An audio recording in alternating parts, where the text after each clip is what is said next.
Hello everyone, in this video I am going to explain you about how to calculate axial forces for this entire truss by using method of joints. Okay, so this is the truss member with two loadings and one hinge support and one roller support. Okay, so in general the reaction at a hinge can have two components acting in the horizontal and vertical direction. So here there is no horizontal external force acting on the truss. So the horizontal component of reaction at A is 0. So in the entire truss there are no horizontal components. So for this first we have to calculate vertical components, that is RA and RC, that is reaction at A and reaction at C are both are unknowns. So for this first I'm going to calculate equilibrium equations, that is sigma MA, that is moment at A I am considering, and summation of all forces in x direction and summation of all forces in y direction.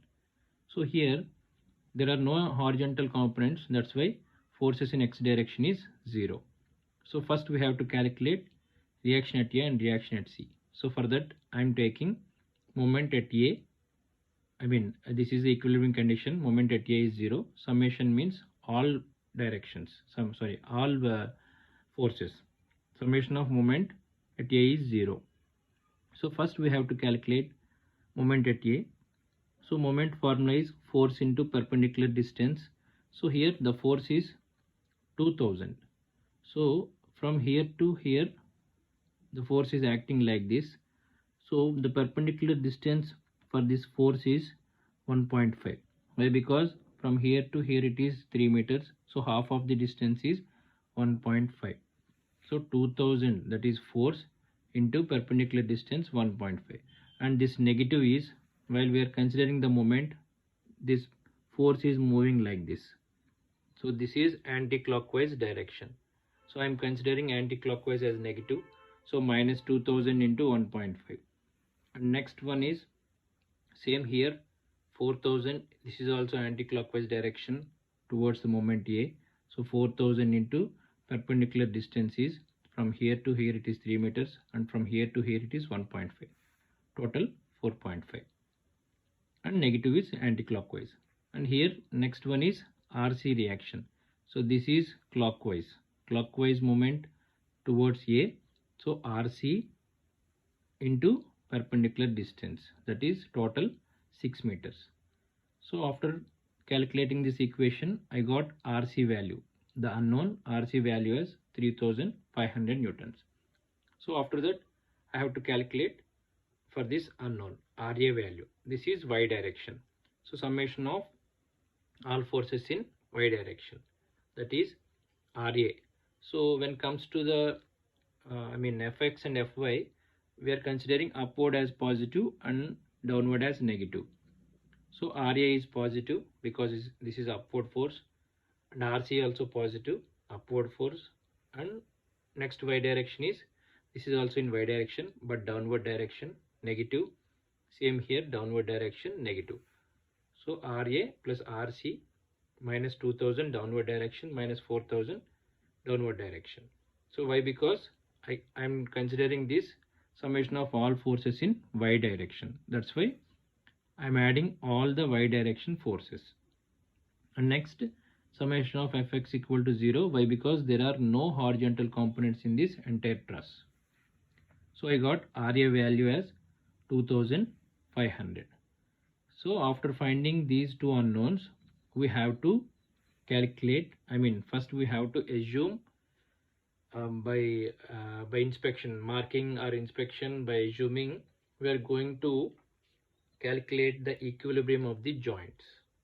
Okay, so first we have to assuming the direction of axial forces. So I'm assuming for joint A. Why I'm considering joint A? Because there are only two unknown forces here. Okay, so FAD is one unknown forces, this is the member, and FAB is the unknown forces. But here when it comes to joint D, there are three unknown forces. So that's why first I am considering joint A. Okay, so for this is the free body diagram for joint A. So for this joint A, I am assuming FAD, force towards compression, like this I am assuming, and next FAB I am assuming as tension. Why? Because we know that according to Newton's third law states that every action, I mean every force, equal and opposite forces are there. So here I am assuming FAD, like this compressive force, and this is FDA, so opposite force. And next one for FAB, so FAB also here I am assuming tensile force. This is away from this joint A. Okay, so like that I assumed for the joint A. So this is the free body diagram. So FAD, FAB, and reaction at A. Okay, so after the free body diagram, we have to again calculate summation of all forces in x direction and summation of all forces in y direction.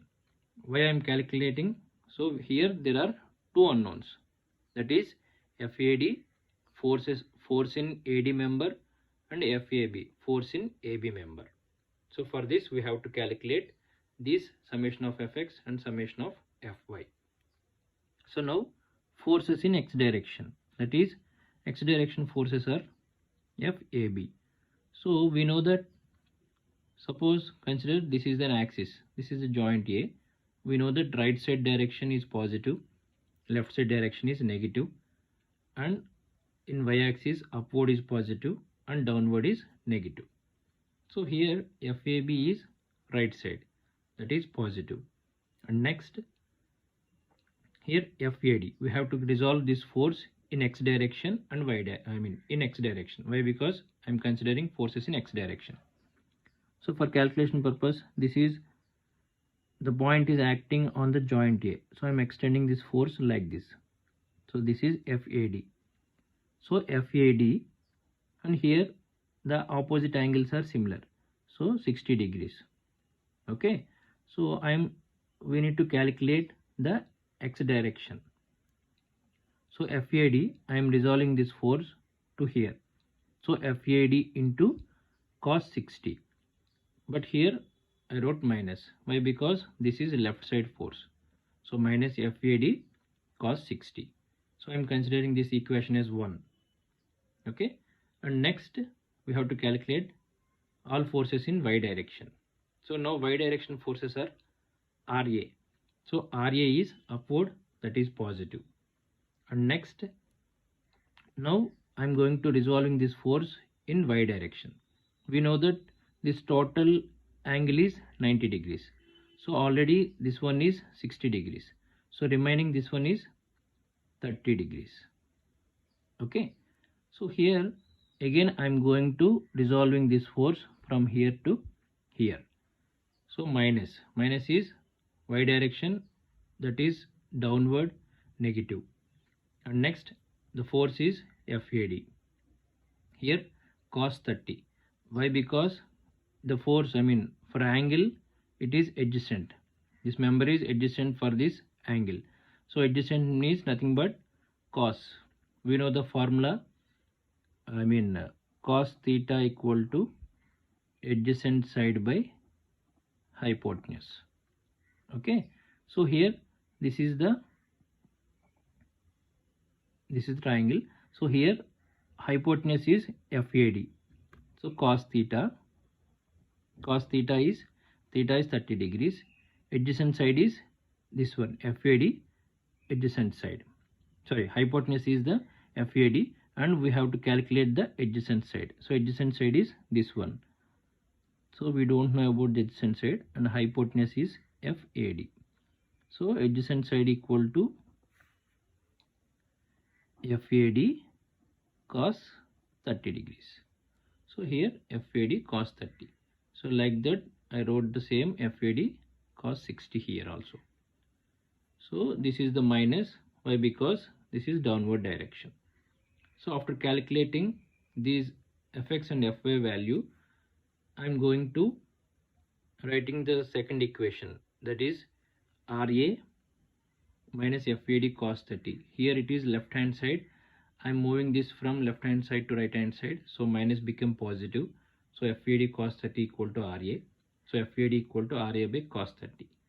So after solving this, I got the value FAD equal to 2887 newtons. That is compression. So here it is compression. And next value is FAB. Here this is FAB. Again I'm moving this from left hand side to right hand side. So FAD cos 60. So I got 2887 into 0.5. So FAB equal to 1443 newtons. That is tension. Okay, 1443 newton tension. So finally we found that FAD and FAB values. Like that, next I am considering joint C. Okay, why? Because again there are two unknown forces. Apart from this, for joint E, joint D and joint B, more than two unknown forces are there. That's why first I considered joint A, and next I am going to consider joint C. So like this we are going to solve the individual joints for this entire truss. For the magnitude of the forces FAB and FAD are both coming. So here, have you seen this? Both are coming positive, coming out to be positive. Therefore the assumed directions of these forces are correct. Okay, we assumed as these forces like this, so we got the positive values, so both are correct. In the next video I am considering this joint C, and I'll explain in the next video. Thank you so much. Thanks for watching.